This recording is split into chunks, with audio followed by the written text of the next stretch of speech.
Hello everyone, कैसे हैं आप। आज मैं आपको एक स्टोरी सुनाने जा रही हूँ जिसका नाम है द लिटिल गर्ल। लेकिन उससे पहले अगर आपने चैनल को लाइक और सब्सक्राइब नहीं किया है तो जल्दी से कर दीजिए ताकि आगे भी आपको ऐसे वीडियोस मिलते रहें। तो हमारी स्टोरी कुछ यहाँ से शुरू होती है। एक छोटी सी बच्ची है जिसका नाम केजिया है। वो अपने फादर के पास यूजुअली अवॉइड करती है जाना क्योंकि वो अपने पापा से बहुत डरती है। एवरी मॉर्निंग उसके पापा उसके रूम में आते हैं और उसको मॉर्निंग किस देते हैं और बदले में केजी उनको गुड बाय कहती है। उसके पापा कैरियज में ऑफिस जाते हैं। जब कैरियज की वॉइस धीमी पड़ जाती है तब फाइनली केजिया को रियलाइज़ होता है कि उसके पापा चले गए और अब उसे कोई नहीं डांटेगा। शाम के वक्त केजिया सीढ़ियों के पास खड़ी होती है और तभी उसके पापा आते हैं और ज़ोर से चिल्लाते हैं, मेरी चाय कहाँ है? आज का न्यूज़पेपर नहीं आया क्या? आप मेरे लिए न्यूज़पेपर लाएंगी? और हाँ, अगर हो सके तो मेरी स्लीपर्स भी ले आइएगा। केजिया, अगर तुम गुड गर्ल हो तो जल्दी से जाकर अपने पापा के शूज़ उतार दो। अपनी मम्मी की बात को फॉलो करते हुए केजिया धीरे धीरे सीढ़ियाँ उतरकर अपने पापा के पास जाती है और जैसे ही वो उनके पास जाती है तो उसके पापा अपने चश्मे के अंदर से केजिया को देखते हैं और जिस तरह से वो उसको देखते हैं केजिया उससे डर जाती है। उस छोटी सी बच्ची के पापा का डेली का यही रूटीन था। वो जब भी ऑफिस से आते थे तो उससे यही कहते थे, केजिया जल्दी से मेरे शूज़ उतार कर बाहर रख के आओ। और आज तुम गुड गर्ल बनकर रही? मुझे नहीं पता पापा। नो नो नो पापा, ये किस तरह से तुम बात कर रही हो? अगर तुमने ऐसे ही बात करी तो तुम्हारी मम्मी को तुम्हें डॉक्टर के पास ले जाना पड़ेगा। वैसे केजिया किसी के साथ इस तरह से बात नहीं करती थी। वो सिर्फ अपने पापा से इस तरह से बोलती थी क्योंकि वो उनसे डरती थी। कैसे बुझी बुझी सी रहती है? आपने उसको कुछ सिखाया नहीं कि कैसे खुश रहा जाता है? ऐसा लग रहा है कि सुसाइड करने जा रही हो। केजिया, जाकर ये कप रख के आओ। मेरे पापा कितने बड़े हैं, उनके कितने बड़े बड़े हाथ हैं और कितनी बड़ी गर्दन है। कितने डरावने लगते हैं और सबसे ज़्यादा डरावने तो वो तब लगते हैं जब वो जमाई लेते हैं। ऐसा लगता है कोई राक्षस सामने हो। संडे का दिन था और आज पापा घर पर ही थे और इसीलिए ग्रैंड माँ ने केजिया से बोला कि वो जाकर ड्राइंग रूम में पापा और मम्मी के साथ बैठे और बात करें। ग्रैंड माँ के कहने पर केजिया ऐसा ही करती है, लेकिन जब वो वहाँ जाती है तो वो देखती है कि उसकी मम्मी मैगज़ीन पढ़ने में बिज़ी हैं और जो पापा हैं वो सोफ़े पर सो रहे हैं और घर्राटे ले रहे हैं। और इसीलिए वो वहाँ पड़े टेबल पर बैठ जाती है और पापा के उठने का इंतज़ार करती है और वो उन्हें सोता हुआ देखती है। केजिया, मुझे घूरना बंद करो। ये किस तरह से तुम मुझे घूर रही हो? ऐसा लग रहा है कि कोई उल्लू हो। एक दिन केजिया को कोल्ड हो जाता है और वो घर पर ही रहती है अपनी ग्रैंड माँ के साथ। तभी ग्रैंड माँ उसको बताती हैं कि उसके पापा का बर्थडे आने वाला है और उसको एडवाइस भी करती हैं कि वो एक कुशन बनाकर अपने पापा को गिफ्ट करे। केजिया ऐसा ही करती है। वो अपने ग्रैंड माँ के कहने पर एक कुशन तैयार करती है जिसकी 3 साइड को वो सिल देती है। चौथी साइड उसने अभी सिली नहीं है क्योंकि उसमें उसको अभी कुछ फिलिंग भरनी है। फिलिंग भरने के लिए उसको कोई मटेरियल नहीं मिल रहा था, इसलिए वो अपनी ग्रैंड माँ के पास जाती है ये पूछने के लिए कि वो उसमें क्या फिल करे। ग्रैंड माँ जब नहीं दिखाई देती हैं तो वो अपने पापा के रूम में जाती है जहाँ पर उसको कुछ पेपर्स पड़े हुए नज़र आते हैं।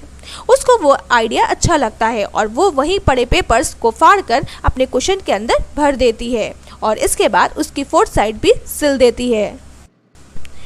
लेकिन उस रात घर पे अफरा तफरी मच जाती है। सब लोग कुछ ढूंढ रहे होते हैं।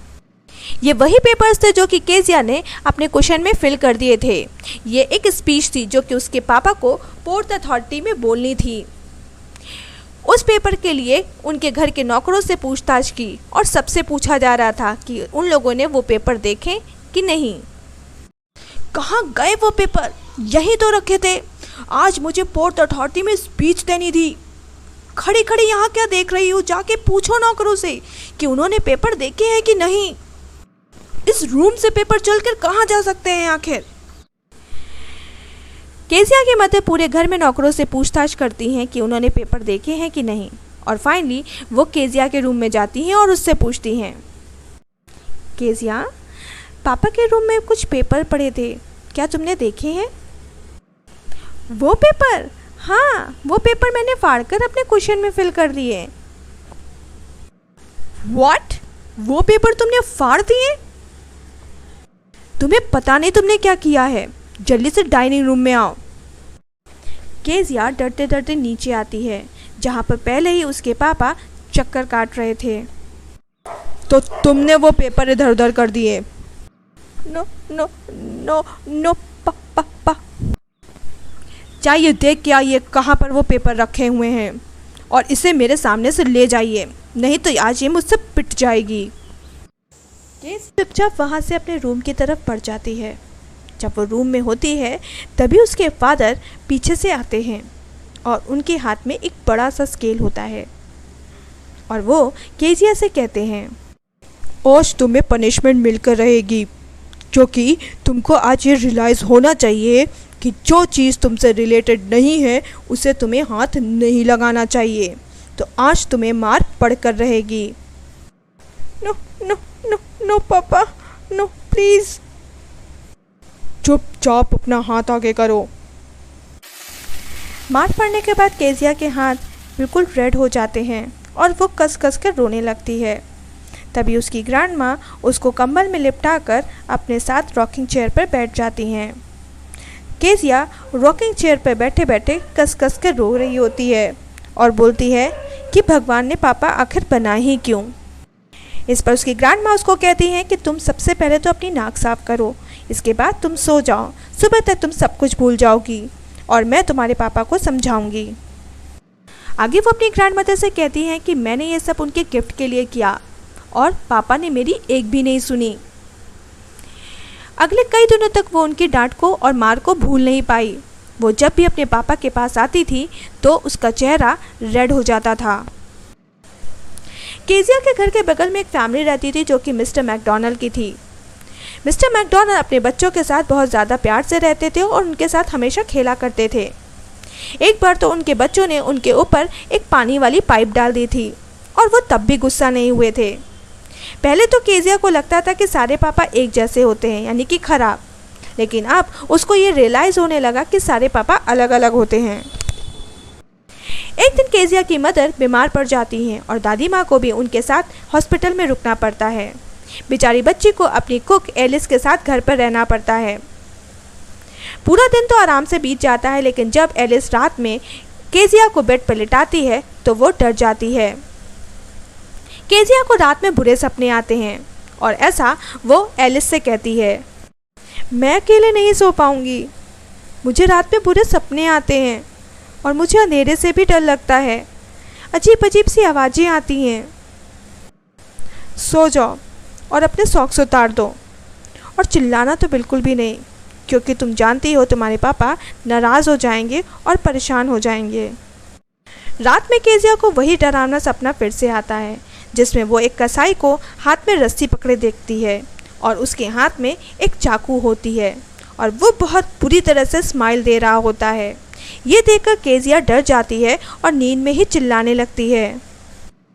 जब वो चिल्लाती है तो उसकी आँख खुल जाती है और आँख खुलते ही वो देखती है कि उसके पापा उसके सामने खड़े हैं और उनके हाथ में एक जलती हुई कैंडल है। केजिया अपने पापा को अपने सपने के बारे में बताती है, जिस पर उसके पापा उसको गोदी में उठाकर एक बड़े रूम में ले जाते हैं और उसको वहाँ पर बेड में लिटा देते हैं और ख़ुद भी उसको गले से लगाकर वहाँ पर लेट जाते हैं।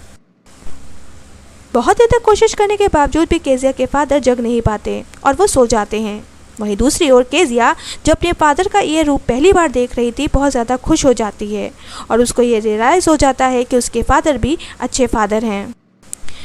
वो ये रियलाइज़ कर पाती है कि मिस्टर मैकडोनल्ड, जो कि अपने बच्चों के साथ खेलते हैं, उनके पास ज़्यादा काम नहीं रहता है और मेरे पापा के पास ज़्यादा काम रहता है, जिसकी वजह से वो मेरे साथ नहीं खेल पाते और थोड़ा सा टेंस भी रहते हैं।